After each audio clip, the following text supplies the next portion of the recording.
Hey guys, welcome to the Wednesday Cardone University Mastermind. My name is Steve Sprague, coming to you live from the 305. Welcome guys, every Wednesday we're coming to you live right here. If you guys have questions about a sale, if you have questions about a deal, if you want to call in, if you want to tell me about the customer that just beat you up so bad that you're like, man, what would you have done?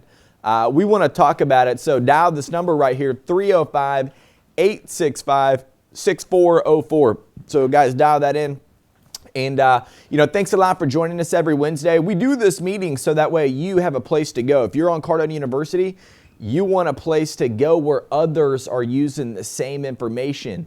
So that way we can talk about this content, this material, what it means for you, how to use it with customers. I mean, we've worked with so many different salespeople, business owners that, look, they study on the program. Some people, their sales just skyrocket right out of the box. What we want to talk about is the successful things that have happened with this program, and so that way you can use it as well. So if you want to call in with a deal, dial that number right there. If you want to call in, ask a question, you want to ask me about time management, money, you want to ask me about closing the deal, you want to ask me about follow-up strategies, I've got a whole Cardone University program right here to actually talk about. So would love to do it.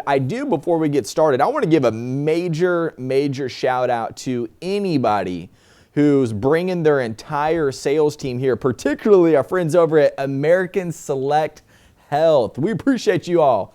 Okay, give it up. We got people back here going crazy right now. There's 3,200 people right here in the crowd, so they're going crazy. Okay, so guys, listen, thanks a lot for joining. This week we're talking about multiple flows of income for salespeople. Multiple flows of income for salespeople. Now, we got a big sales team here, and every month, we get our little commission checks, and they drop those off. They give a little delivery. And, everybody's trying to figure out, dude, how do you how come my check looks like this, but your check looks like that? And I'm like, well, man, there's a number of reasons. Okay. So multiple flows of income. Okay. But this is a term that I've heard used a lot because Grant Cardone talks about it. He's like, dude, get your money working for you, do multiple flows. But what does that mean for a salesperson? When I heard him talking about multiple flows of income, and I heard him talking inside the program about what millionaires do, like work like a millionaire, that material changed the way I was doing my deals and my business. And I started looking at, okay, well, I get one paycheck from my company, but how many different flows can I set up to go into that? And started creating targets based off each one of those things. So I want to share with you how I broke that down. And this wasn't something I made up, by the way. This is something that Grant talks about inside the program. So I do want to show you where I'm getting some of this data. Now, this is a collection of videos that I've really put together on this strategy. So I want to show you guys a couple things before we get started.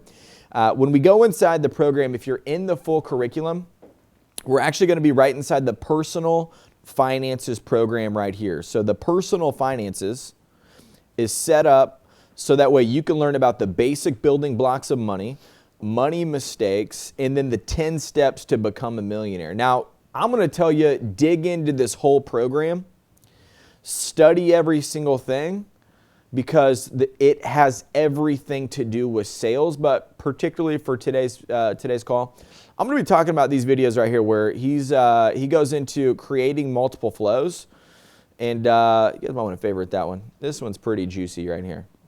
So dig into this, create multiple flows, because for salespeople, look, maybe there's a lot of different things that you could sell in your organization. And so you want to get multiple flows of income. I'll show you how I did this. Grant said, look, if you don't have a target on it, you will not get it. If there's no target, there's no results. So if you're at home right now and you want to write that down, if you have no target, you will end up with no results, not the type of results you're looking for.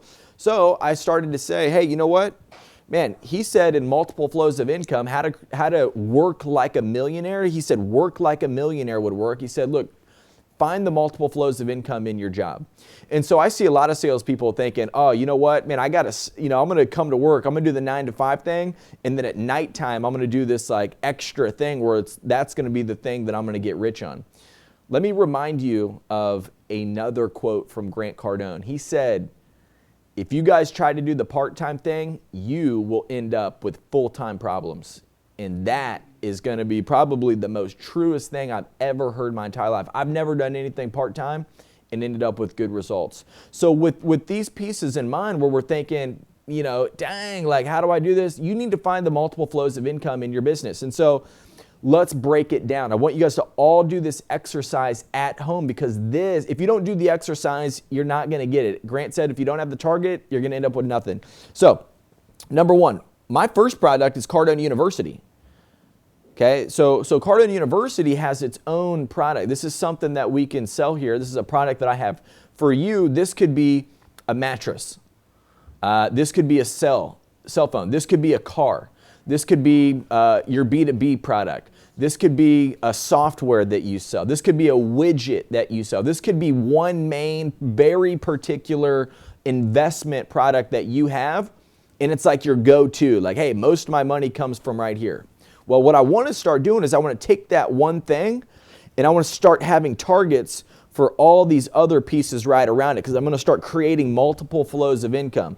So in this exercise, I want you to do this. I want you to write down your main flow right there. So I've got down Cardone University.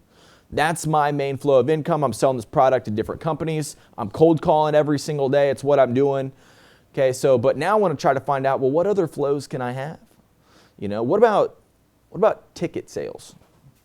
So ticket sales is one thing for me. Now for you, what is that?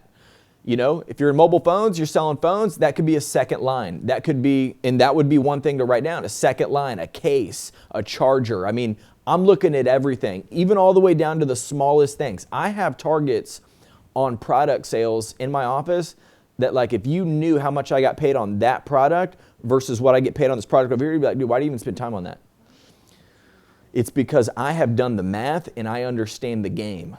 I have been inside this program where Grant talks about, you know, look, the second sale is going to be one of the easiest things to do. Now, I want to show you where this part of the program is, because this is going to tap into the second part of the message I'm delivering today.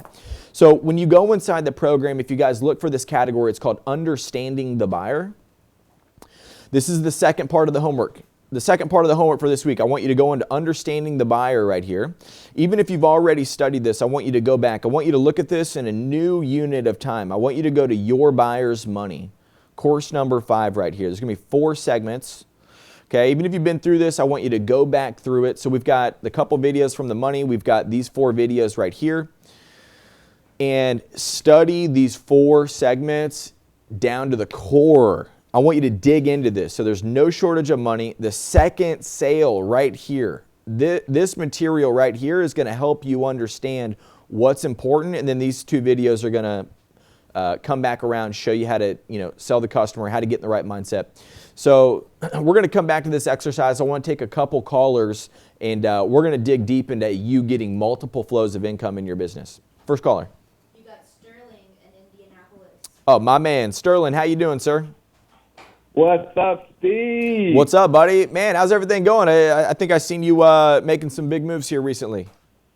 Oh, yes, of course. Making things happen. And I see you're making things happen too, man. It's always good to see you putting in the work. That's right, man. Well, that's what we do here on the Mastermind. We bring successful people together so we can try to figure out how to get to the next level. So what can I help you out with this week? Awesome. So I'm working this deal and would really love your perspective. And it's in your old backyard in Greenwood, Indiana. Well, I know cool. you were in Whiteland, but. Yeah. No. That's I grew up in that town. That's nice. Yeah. So just to give you a tad bit of context, so there's 2 decision makers involved on this transaction, which is an apartment purchase. And one of the decision makers is motivated, wants to sell, and been working the other for 2 years now. We just submitted an offer to purchase the property 3 weeks ago, and everything seemed to be good to go. The person who's motivated is ready to roll. I gave the walkaway clause because the other person who is not as motivated still seems that they don't want to move forward and they're on the fence.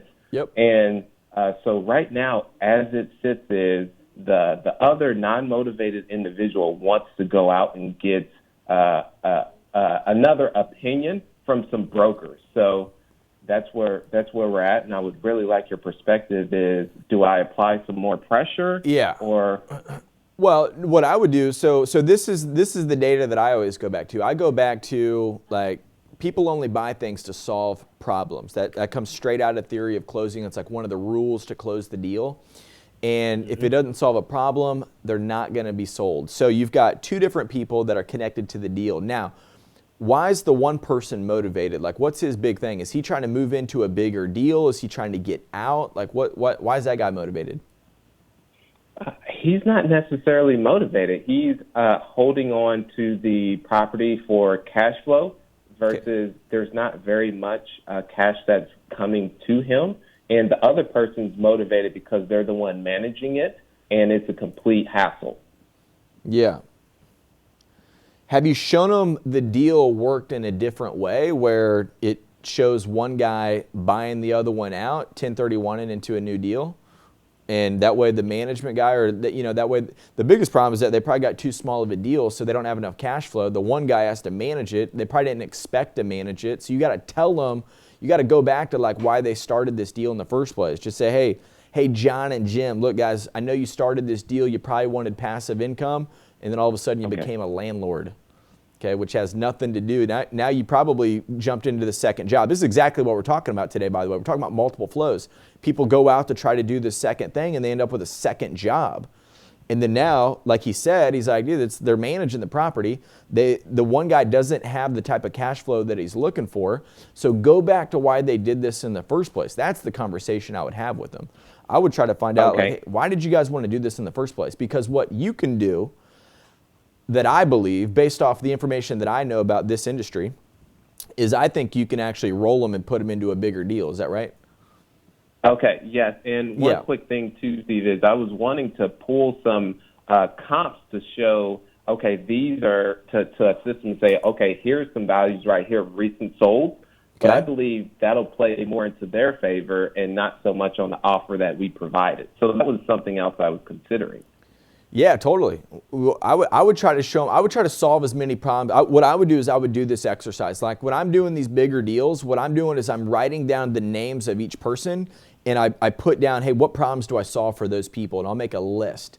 And what happens when I build that list out for each one is I've got two different follow-up strategies working where I'm following up with this person over here on their problem solved. I'm following up with this person over here on their problem solved. So this could be like a spouse, a husband and wife type thing. This could be a business owner and a VP type thing. This could be, this situation too, where there's two partners in the deal. They both got different wants and needs. Like, so one guy's like, nah, man, we don't need to do this because he's not sold, because what you're pitching solves the other guy's problems and it doesn't solve his. And so what I would do is I would look for these scenarios and then try to go one step further, because they're probably not worried about this deal because they know they can get rid of this deal at any time. What they're probably worried about is, okay, well, what do we do? Like this thing's kind of already a headache. What's our next step after this? So I think if you would solve those two problems for them, put them all the way into the future, then you can actually help them get to the next level. So I want to show you one thing while you got on the call. There's a category inside the program. It's called the advanced negotiating. Have you seen that? Mm-hmm. Yep. So some of my favorite content's in there. Actually, probably one of my favorite ways to close a deal is inside negotiating and closing masterclass right here, guys. If you just go to this program here, it's called the Back to the Future Close. So Sterling, what I want you to do, I want you to go in and I want you to dig into this video. And the next time you have a conversation with both of these guys, I want you to use the Back to the Future negotiation with them. Because this says, it basically says this. It says, hey, listen, 90 days after we do business, I know we're not doing a deal right now, but let's say we figure everything out, we do a deal. 90 days after that, what problems do I solve for you? Okay. And I'm going to ask that.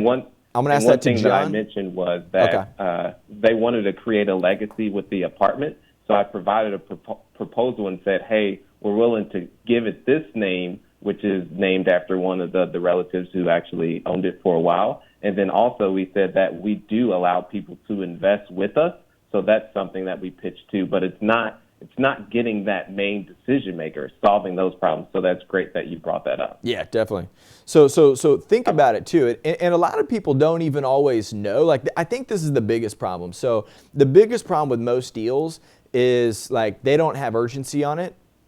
And Grant talks about that in the secrets to closing the sale. He says, look, most deals, they're just not urgent enough to do the deal. So you got to put them in the future and say, hey, you know what? Let's just say we did something, and maybe we don't even do it right now. Maybe we do this a year or 3 years from now. What happens 90 days after we do it? What type of problems do I solve for you? Now, I'm going to ask that to the one guy, and I'm going to say, okay, great, John, thanks for that. Jim, what's the other deal? Look, same thing with you. 90 days after we close the deal, what problems do I solve for you? So I'm going to collect that data, and that's what I use to say, well, look, guys, this is what we're doing here. This is how we help you out. This is how we get you to the next thing, right? So Sterling, man, that's a great question. Thanks a lot for calling in on that. So, great question right there. Next caller. All right, you've got Mario in Minnesota. Mario in Minnesota, how's it going? Good. Steve, good afternoon. How we doing? I'm doing amazing. How's everything going up there? Good. Hey, I got a question for you. Thanks for taking my call. So I sell consulting services. I've called in a couple times. I'm in the B2B space. So long story short, you've got a bunch of IT headaches. We come in and take over and handle it all for you. Okay. And the benefits, obviously, are that we help you cut IT costs and simplify your environment and allow you to focus on things that are more important. So my job is to get people interested on the phone, to talk to the people, at my company that can talk technical. And the trouble I'm having is getting people, interested. So I was wondering if I could run my script by you, get some feedback, and kind of give me a little feedback on it. Dude, I'd love that. Are we talking about a cold call script, or what kind of script are we talking about? Right, a cold call script. Excellent. Okay, great. Hello, this is Steve. All right. Good afternoon. Is this Steve? Yes, sir. Hey, Steve. Good afternoon. This is Mario from Tier 1. We're an Oracle consulting partner. Look, we haven't met Steve. My call's a little unexpected, but look, the reason for my call today is because we've been able to help other Oracle customers, a lot like yourself, cut IT costs up to 50%. I was looking to see if you'd be the best person to speak with that would oversee the management and support of your Oracle environment. Yeah, no, I am, but we're good right now. Well, yeah, it makes sense. Totally understand. I would expect that you would be good. Most people are the first time I call. That's why I wanted to call. But look, to be sure that I'm not wasting your time, do you mind if I ask a couple questions very briefly? Are you guys currently an Oracle customer? Are you running Oracle technology today? Yeah, of course we are. But, I don't really have time for this. You want to give me a call back in like 6 months? Got it. Absolutely. I'd be more than happy to do that. Other than not having, a whole lot of time, would there be any other concerns that you'd have just to give me 2 more minutes, of your time today? Well, we're just not, look, we'll reach out to you when we're interested in seeing this product. Totally understand. All right, off script. Yeah. All right, so good. So here's what I do. So when you're deeper in the script, so the first probably 2 lines of your script, so I want to show you. This he did a great job. He's been in the program. I want to show you guys real quick on the system before I go through. Look, master the cold call. This guy, he's been in the deal. You want to show my screen right here? We got master the cold call. Now this is where he's kind of broke this down. He went to the cold call process. He's got it down. He's got it tight.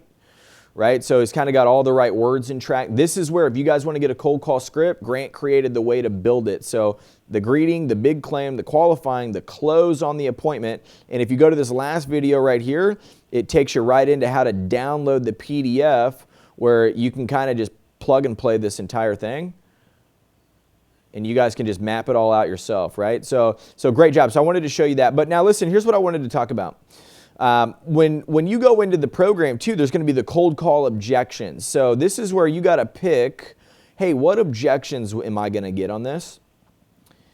And what you'll start to notice is that, look, the nature of the cold call, like it's a cold call. So if they were interested, they would have called you, right? So like the nature of it is the fact that they're not thinking about it today. They're probably not interested in it today. So like you got to know that going in. What I like to do is I like to take away some of that stuff. I like to think about, hey, what are they going to say to me? I'm cold calling them. What type of response am I going to get? So I'm going to think about that first, right? So was that call that I did with you, was that realistic? Yeah, absolutely. It's spot on. Yeah, so that's what they do, man. They're just like, oh no, I mean, yeah, we'd look at it, but whatever, dude. I'm not even thinking about it, you know. So like, it's not at the top of their priority list, right? Like they're running a business or doing whatever they're doing, and you're calling up with something that's like way down here, and it's not even on the radar for a long time. So how do you jump that up, right? So I gotta create problems, right? I gotta show them problems that they don't have. Now, what are some things? I don't know if the costs, because probably the companies you're calling, they're like budgeted out and stuff like that. That's a cool feature, right. But I think the biggest way to get somebody to move, because you mentioned like the IT headaches. So what could that consist of? You know, like managing their own internal environment. I mean, it gets kind of complex, but if you think about like patching and monitoring and a lot of like stuff that you know, IT people do that they don't want to have to do, but they have to do it to make sure that their like databases are running okay. Yeah. You know, stuff like that. So you're an IT guy with an IT product calling other IT guys, correct? Well, I'm a sales guy calling into IT saying, hey, you know, give us all your IT headaches. We'll take care of them. You go focus on other stuff. You know? I got it. So, but the person that you're calling, right? Like that's not like his sole job. You're not like calling him up to say, hey, we want to basically take your job, right? It's somebody who's doing something who has to step aside to do this IT thing, and you're calling to say, hey, dude, I know you're doing this. Let me take that problem away from you. Do I have that correct? Yep. Beautiful. So what I would do is I would think about, you know, pitch it. I would tell this guy the problems that he has, right? So tell him what he already thinks. So, dude, he knows, he hates doing the IT thing. So I would create a couple little like phrases, like go-to little pitch phrases, like little, you know, short sentence, big punch type thing. Like, you know, listen, I'm sure a guy like you running the business, but also, you know, and I'm going to go, I don't know the terminology. So like managing the IT database, like that's something that you don't want to do. Your time is better spent somewhere else. And so what we want to offer is a way for us to come in and take that and take care of it for you. That way you don't have the headaches. So, right, okay. You know, but that's only one. I'm going to use like one or two, and I'm just going to slide him into my pitch because I know he's going to object to me. I know that he doesn't have time. I know he's not thinking about it.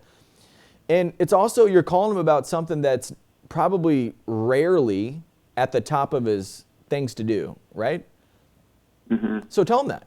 Tell him that. Hey, look, the reason you have the problems with your IT situation is because it's something that never gets to the front of your plate. It's always at the bottom of the list, and that's why it gets pushed off to the side, and that's why you end up having to do all the work, man. I'm sure that kills you because you should be doing something different. You should be running your business. You should be working on the top line of the business, but you're not. You're stuck over here because of this thing that never gets to the front of the plate, right? So I want to bring that in, and I want to like paint that story for him. Because then you think they could agree with that?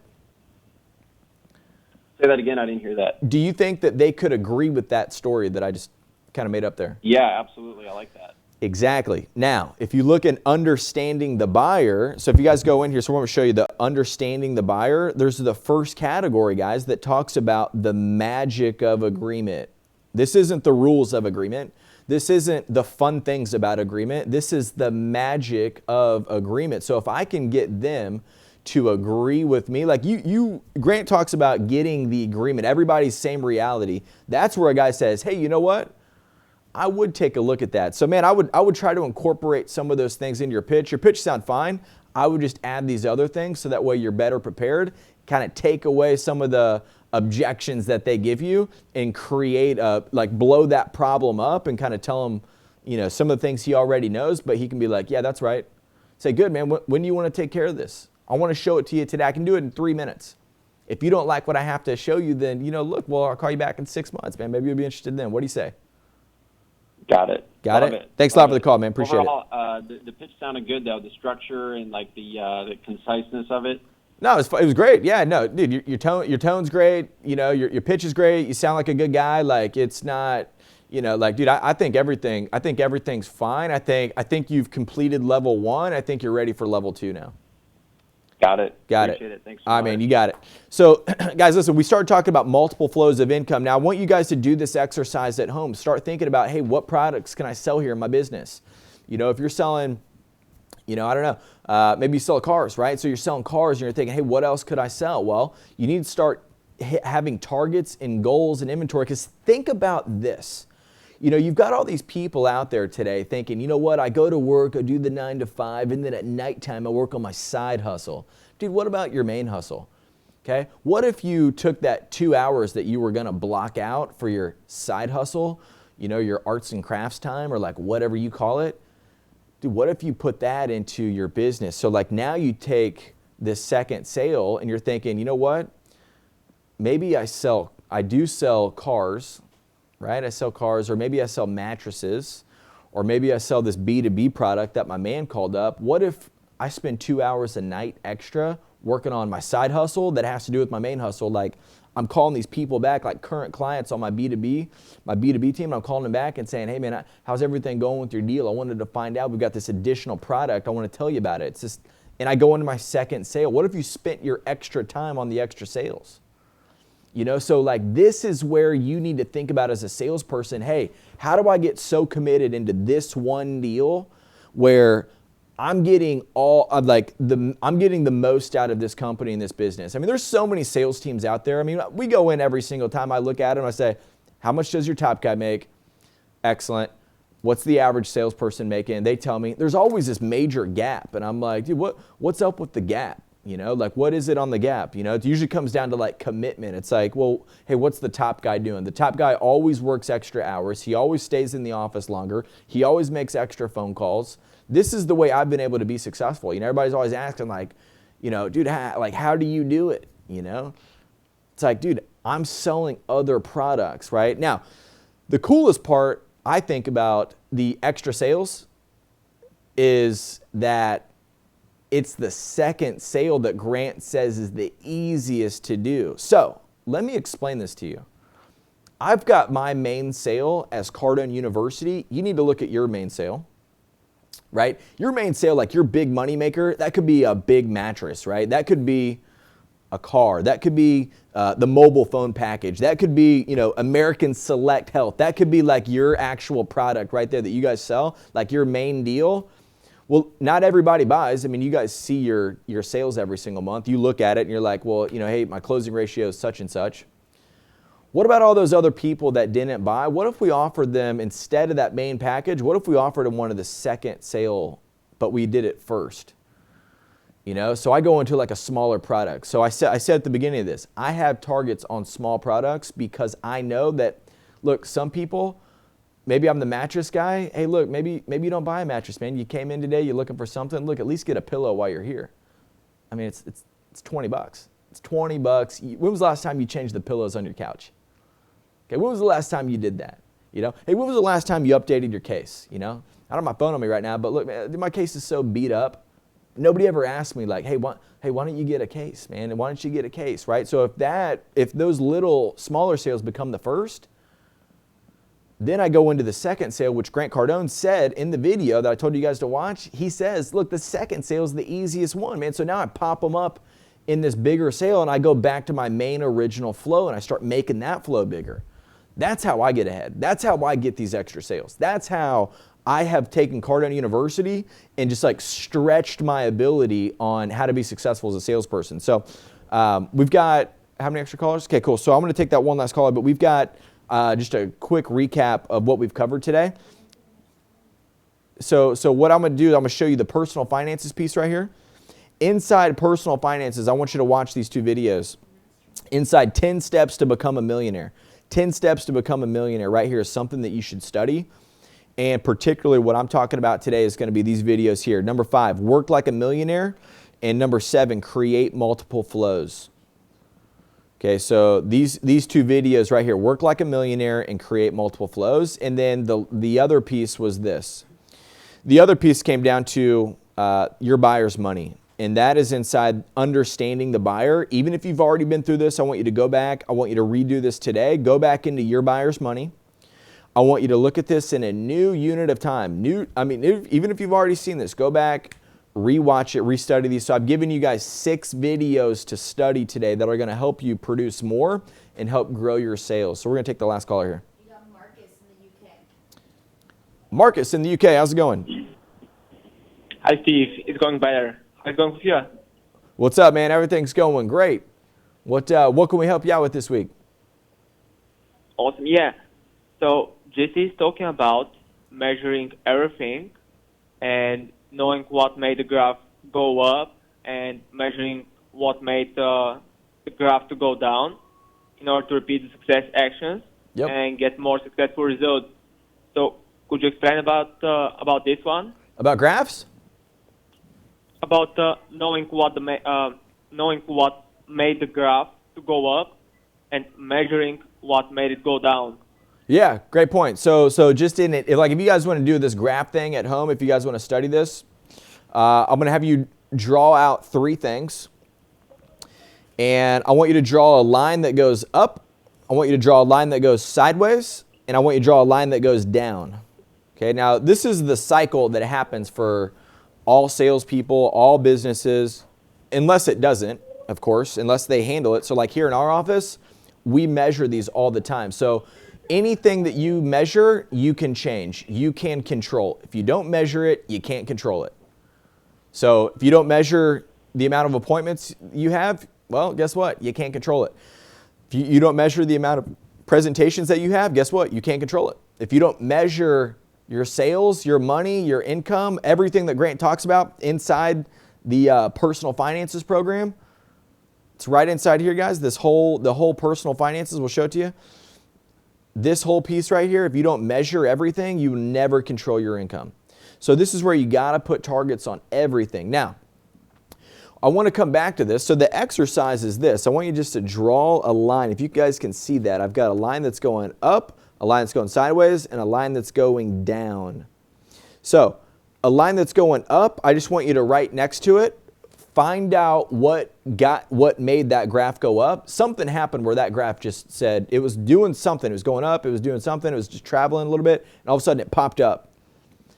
Find out what made that graph go up and put more energy into that one thing. I'm talking about throw gasoline on it. I'm talking about find out what made that go up, whether it was your income, whether it was your appointments. Maybe you started calling this lead list, right? Where it was this lead list, something you pulled in, you start calling it was like old service tickets or something like that, people, old leads or something, but maybe you found it and all your appointments went up. Go back and find out, hey, what was it? And just double down on that.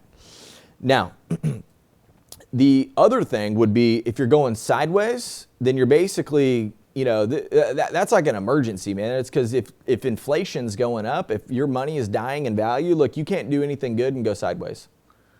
Okay. Any business going sideways eventually goes down. So you need to change the way you're operating. So if you're going sideways, you got to change the way you're operating. So if you guys are doing this exercise, number 1, if it's going up, find out what happened, double down. If it's going sideways, change what you're doing right now because what you're doing is not working.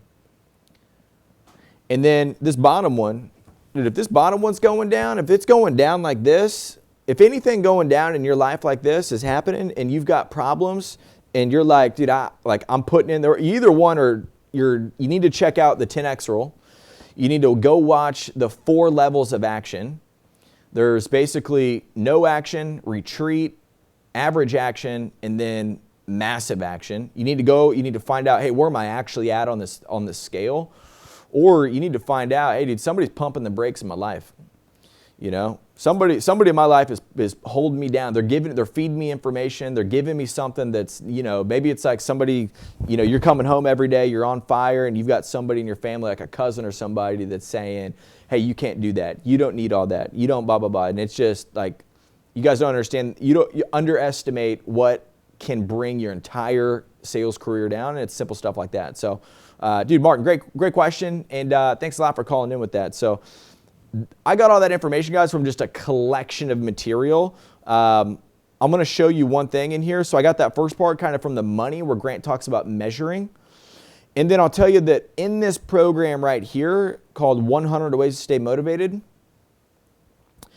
there's a lot of strategies laid out for you to really, some of the things I just talked about, they're covered all throughout this whole program.